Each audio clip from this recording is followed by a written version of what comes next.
iglesia primitiva empezó a extenderse y describe los viajes misioneros del apóstol Pablo.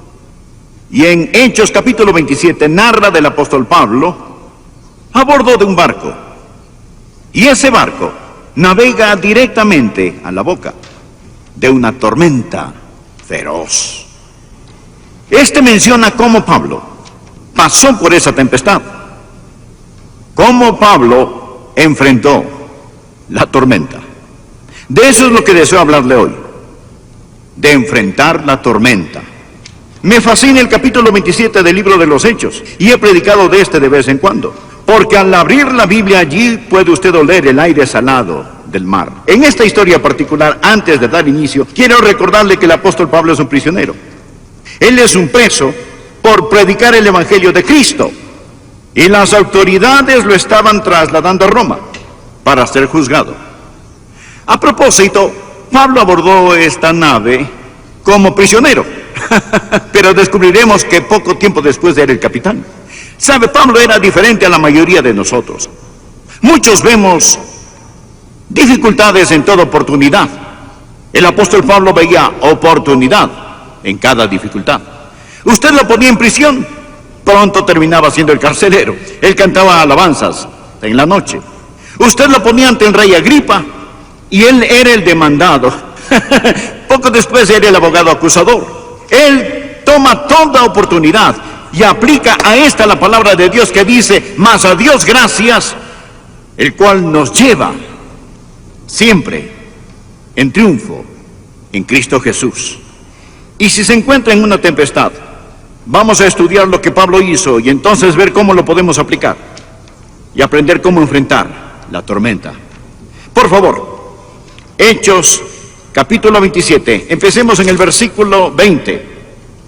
Aquí él describe la tormenta: y no apareciendo ni sol ni estrellas por muchos días, y acosados por una tempestad no pequeña. Eso simplemente significa que la tempestad era grande. Acosados por una tempestad no pequeña, ya habíamos perdido toda esperanza de salvarnos. Tal vez así es como está usted. Se encuentra en medio de una tormenta terrible y toda esperanza parece desvanecerse. Entonces Pablo, como hacía ya mucho que no comíamos, puesto en pie en medio de ellos, dijo: habría sido por cierto conveniente, oh varones, haberme oído, y no zarpar de Creta tan solo para recibir este perjuicio y pérdida. Pero ahora os exhorto a tener buen ánimo, pues no habrá ninguna pérdida de vida entre vosotros, sino solamente de la nave, porque esta noche ha estado conmigo el ángel de Dios, de quien soy y a quien sirvo, diciendo: Pablo, no temas. A propósito, alguien me dijo, no las he contado yo, que por lo menos 365 veces encontramos en la Biblia la frase no temas, una vez por cada día del año, diciendo: Pablo, no temas, es necesario que comparezcas ante César, y he aquí, Dios te ha concedido todos los que navegan contigo. Por tanto, oh varones, tened buen ánimo, porque yo confío en Dios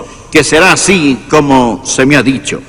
Bien, existen básicamente tres cosas. Quiero que usted vea al estudiar este pasaje de las Escrituras hoy. Primero, la razón para estas tormentas. Segundo, deseo que vean la reacción de la gente cuando se encuentra en medio de las tormentas. Personas buenas y personas malas, piadosas y ateas. Y tercero, quiero que vean el resultado de la tormenta, lo que ésta hace en las vidas de los creyentes y en las vidas de los que no conocen al Señor. Algunos realmente pueden identificarse con esto. Muchas veces estamos en medio de torbellinos que no hemos creado. En ocasiones los niños se meten en problemas debido a sus padres. Es decir, los pequeños nacen y sus padres son impíos o padres imprudentes, y ellos son arrastrados en una tormenta debido a sus padres. A veces nos encontramos en dificultad debido a las autoridades sobre nosotros. A veces, amigos, la nación se ve en tormentas debido al mal liderazgo, a causa del mal liderazgo. Y en ocasiones el Congreso o el presidente o los jueces pasan leyes y reglas, y nosotros estamos a bordo del barco del Estado y nos vemos navegar rumbo a juicio. Decimos, desearía poner mis manos en el timón. Deseamos de algún modo poder hacerlo, pero navegamos a bordo de la nave del Estado. Somos prisioneros en como lo era el apóstol Pablo, quien realmente no quería zarpar. Por favor, miremos los versículos 9 y 10. Y habiendo pasado mucho tiempo y siendo ya peligrosa la navegación. Hay cierta temporada en el Mediterráneo, sobre todo en aquellos días en que usted no navegaba. Por haber pasado ya el ayuno, Pablo les amonestaba diciéndoles: varones, veo que la navegación va a ser con perjuicio y mucha pérdida, no solo del cargamento y de la nave, sino también de nuestras personas. El apóstol Pablo tenía su radar espiritual. Él estaba diciendo: no naveguen, no naveguen, no naveguen. Más de nuevo, el asunto estaba fuera de las manos de Pablo. No había realmente mucho que él pudiera hacer. Versículo 11. Pero el centurión daba más crédito al piloto y al patrón de la nave que lo que a Pablo decía. Usted tiene a un hombre de negocios. Él es el dueño de la nave. Es un magnate de la navegación. Motivado por la ganancia, llevado por la sabiduría humana. Así que por un lado tiene al hombre de Dios y por el otro al hombre mundano. Y el centurión tiene que tomar una decisión. Entonces dice: bueno, no voy a atender al fanático religioso. No voy a obedecer al prisionero. Escucharé al hombre que es obviamente un hombre exitoso. Él es el dueño de esta nave. Y anuncia que van a zarpar. Existen formas de hundir un barco. Aún sucede hoy día. Estas son las razones de las tormentas de la vida. Hablemos un poco acerca de la reacción a las tormentas de la vida. ¿Cómo reacciona la gente? Bien, leamos el versículo 14 al 21. Pero no mucho después dio contra la nave un viento huracanado llamado Euroclidón. Y siendo arrebatada la nave, y no pudiendo poner proa al viento, nos abandonamos a él y nos dejamos llevar. ¿Qué significa eso? No podían controlarla. El viento controlaba el buque, y se dijeron: no podemos ir en esta dirección ni en la otra. Simplemente eran aventados por la tormenta. ¿Qué es lo que le sucede a un hombre impío cuando se ve frente a la tormenta?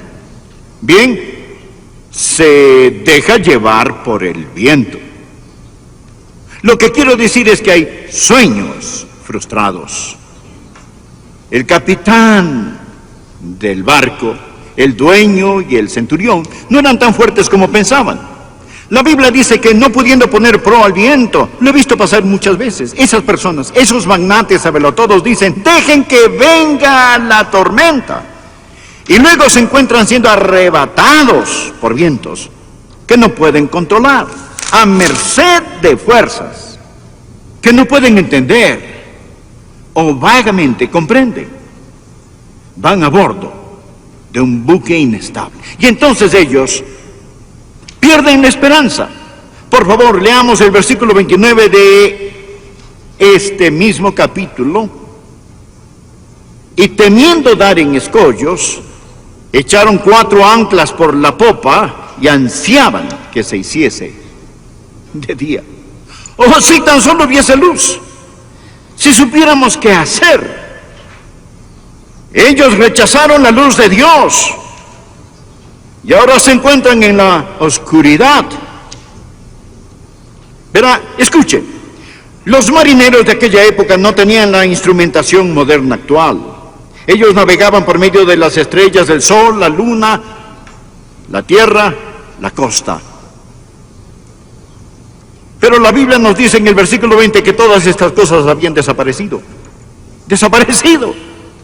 Todo lo que pensaban que era tan importante, sus gráficas mercantiles, sus estudios comerciales, sus censos, todas estas cosas se esfumaron. ¿Qué hace usted, amigo, cuando las estrellas se desvanecen de su noche y el sol desaparece de su día? Ellos en la oscuridad abrumadora deseaban el día, sus esperanzas disipadas. Y luego, ¿sabe lo que hicieron? Ellos se comportaron insensatamente. Empezaron a hacer planes imprudentes, porque no tenían estrellas con las cuales guiarse. Y existe una clase de compás interno que toma control. Leamos en el versículo 30. Entonces los marineros procuraron huir de la nave, y echando el esquife al mar, aparentaban como que querían largar las anclas de proa. Pero Pablo dijo al centurión y a los soldados: si estos no permanecen en la nave, vosotros no podéis salvaros. Habían unos marineros a bordo que se dijeron: pretendamos que vamos a bajar un ancla de la proa. Allí hay un pequeño bote, un bote salvavidas. Lo abordaremos, abandonaremos esta gran embarcación y escaparemos. Pablo les dijo que si no permanecían en el buque, que no había esperanza alguna. ¿Qué fue eso? Fue una forma de escape edificada sobre el egoísmo. Lo he visto muchas veces. Un hombre que se entrega al alcohol es una forma de escape fundada sobre el egoísmo. Usted dice: bueno, ahogaré mis problemas. No, estos pueden nadar, amigo. Usted es quien se ahogará. El hombre que se divorcia, la mujer que se divorcia, eso es un escape asentado sobre el egoísmo. Usted creó la tormenta y ahora está intentando escapar en un bote salvavidas. El hijo que se escapa huye de casa. El último acto de egoísmo y cobardía es el suicidio. Si está pensando en el suicidio, amigo, permítame decirle: el suicidio no es el escape de la tempestad. Escúcheme. Nunca resuelve un problema.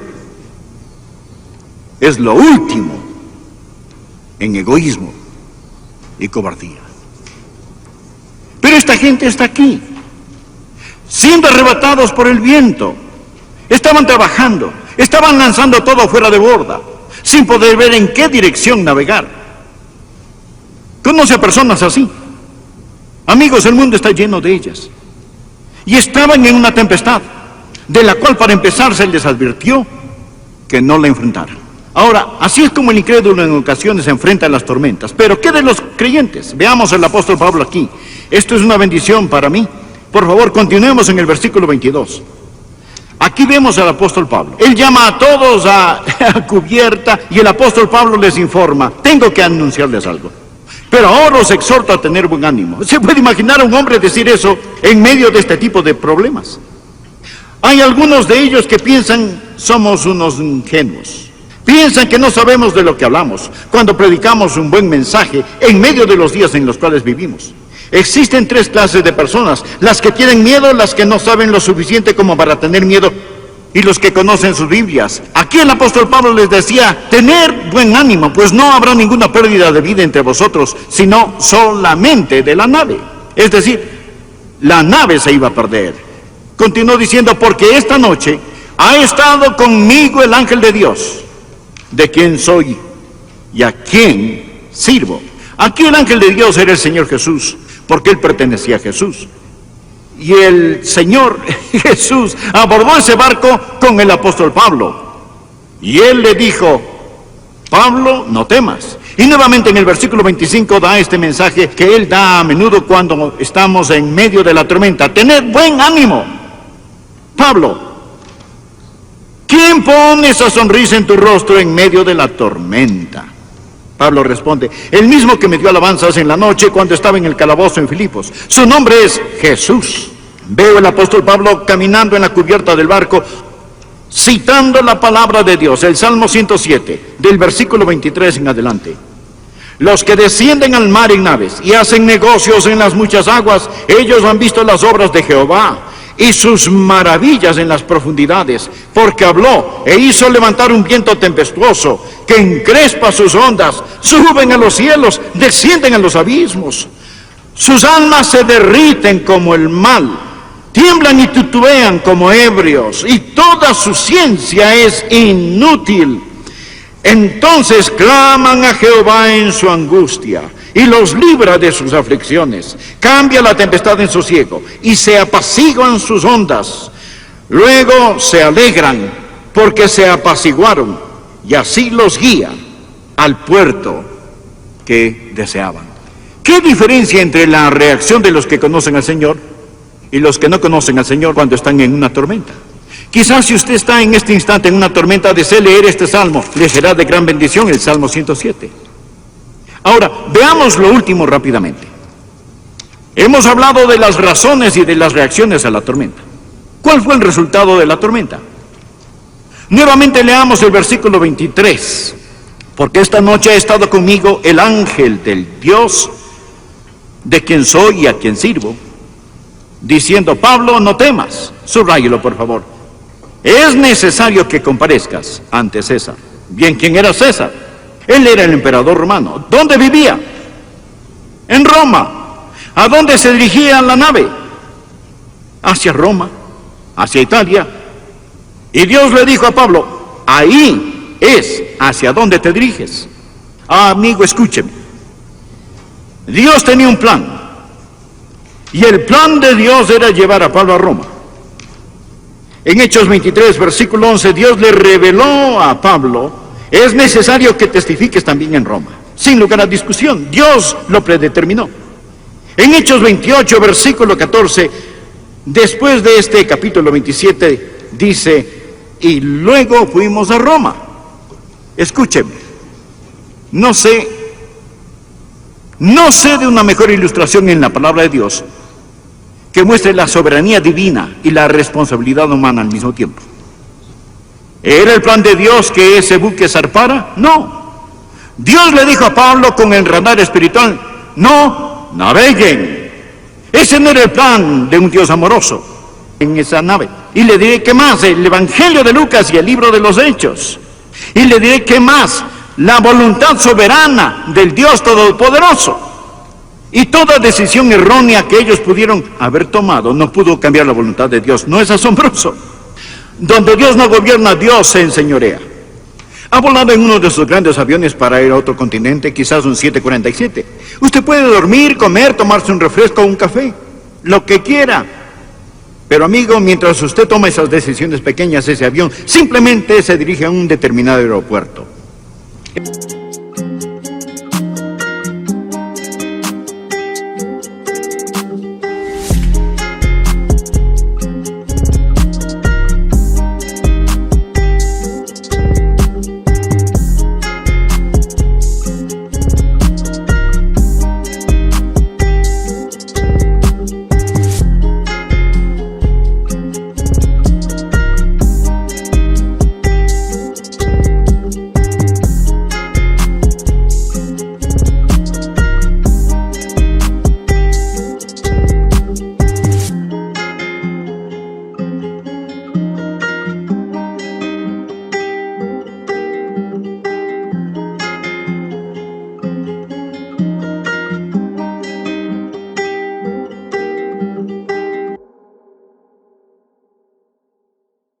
Es decir, hay un piloto que vuela ese avión. Existe un plan predeterminado que está trasladando ese avión, en el cual va a bordo hacia ese aeropuerto. Y usted dirá: bueno, estoy tomando decisiones, pero al mismo tiempo hay otro poder que lo lleva.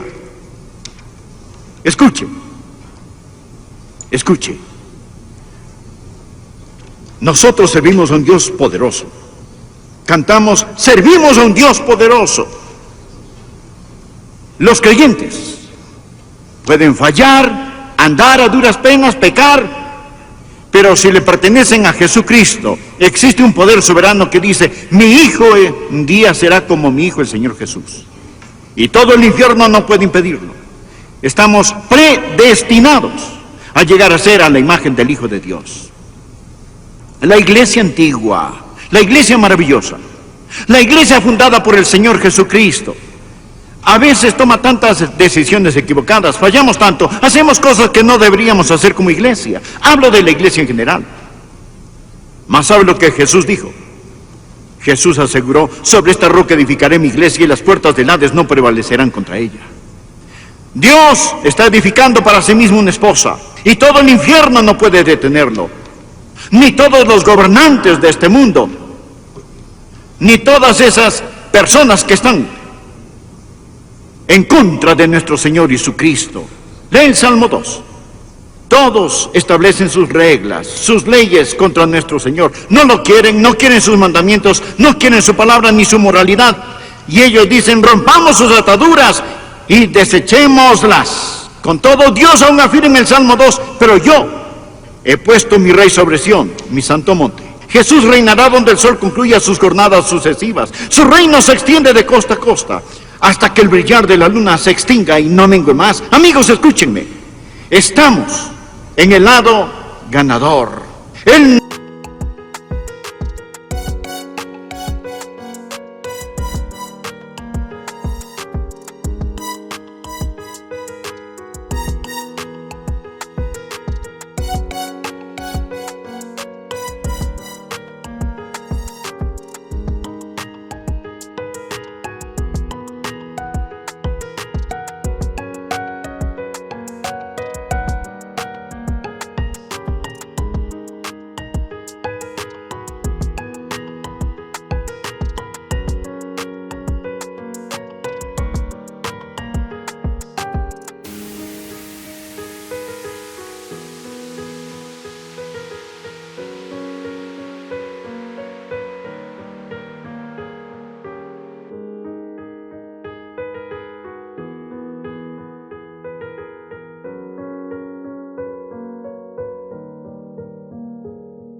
no puede fallar.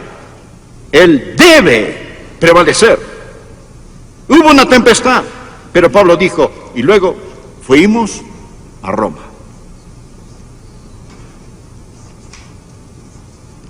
Pablo dijo, tened buen ánimo, yo confío en Dios. Versículo 11 dice que el centurión confió en el dueño de la nave. ¿En qué se resume toda su vida?